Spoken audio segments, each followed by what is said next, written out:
Hey, welcome back to my channel where we talk about residual and passive income, crypto, financial freedom. And right now we're going to talk about Shiba Inu. I rarely talk about altcoins, but you know what?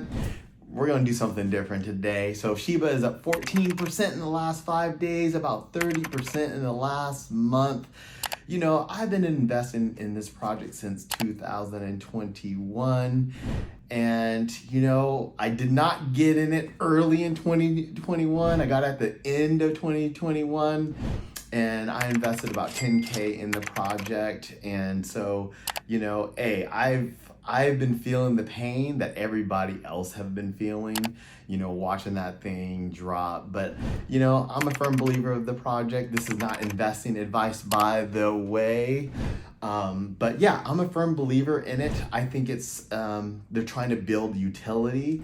And when Shiba Inu comes out, obviously, the burning mechanism that's going to come with that project is really going to benefit all of us, and I've been in the credit card processing space for, over 20 years. And so I've always been a person that has really looked at, where technology is going as it relates to, to the movement of money and currency. And so when I first, got started in the payment processing industry, they were talking about it being a cashless society then, because people either you just use a regular credit card or you wrote a check. There was a time, believe it or not, when there wasn't even debit cards. But then they figured out, okay, well, if we can get people using less cash, less check writing, you're going to reduce fraud.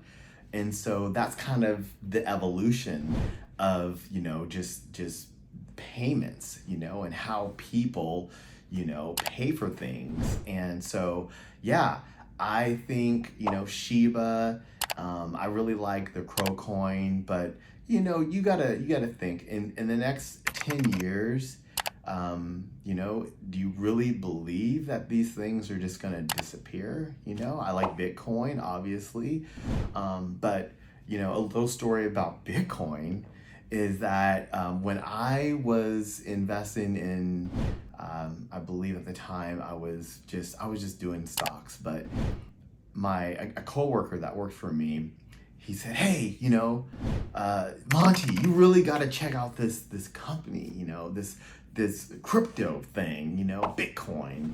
And I remember back then it was under $1.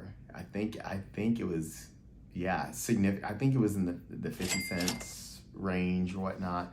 And I just ignored him. I just said, shut up. What are you talking about? He's just like, put a couple $100 in it. You can do it. Obviously, I own my own business, right? I sell payment processing every day, so I understand residual. And this guy, he was very smart. We called him the professor. And he said that, I'm telling you, Bitcoin, it's going to be worth a lot of money one day. And I ignored him. And ever since then, I've always kind of wished I didn't, obviously. But, there are some utility coins out there. There are some altcoins. There are some projects out there that I think that are going to do well in the next 10 years. And, all of them might not make it, obviously. Most of them won't, but I think there's going to be a few that stick around. And the ones that do, I think they're going to do well. But the biggest thing is those burns. If you look at these projects, there's just too much supply, right? And when there's that much supply, it's really, really hard for the price to move because people coming in and out of it. But yeah, that's my thoughts. So if you like the content, hit the like button, subscribe to the channel, ring that notification bell for more future videos. All right, see ya.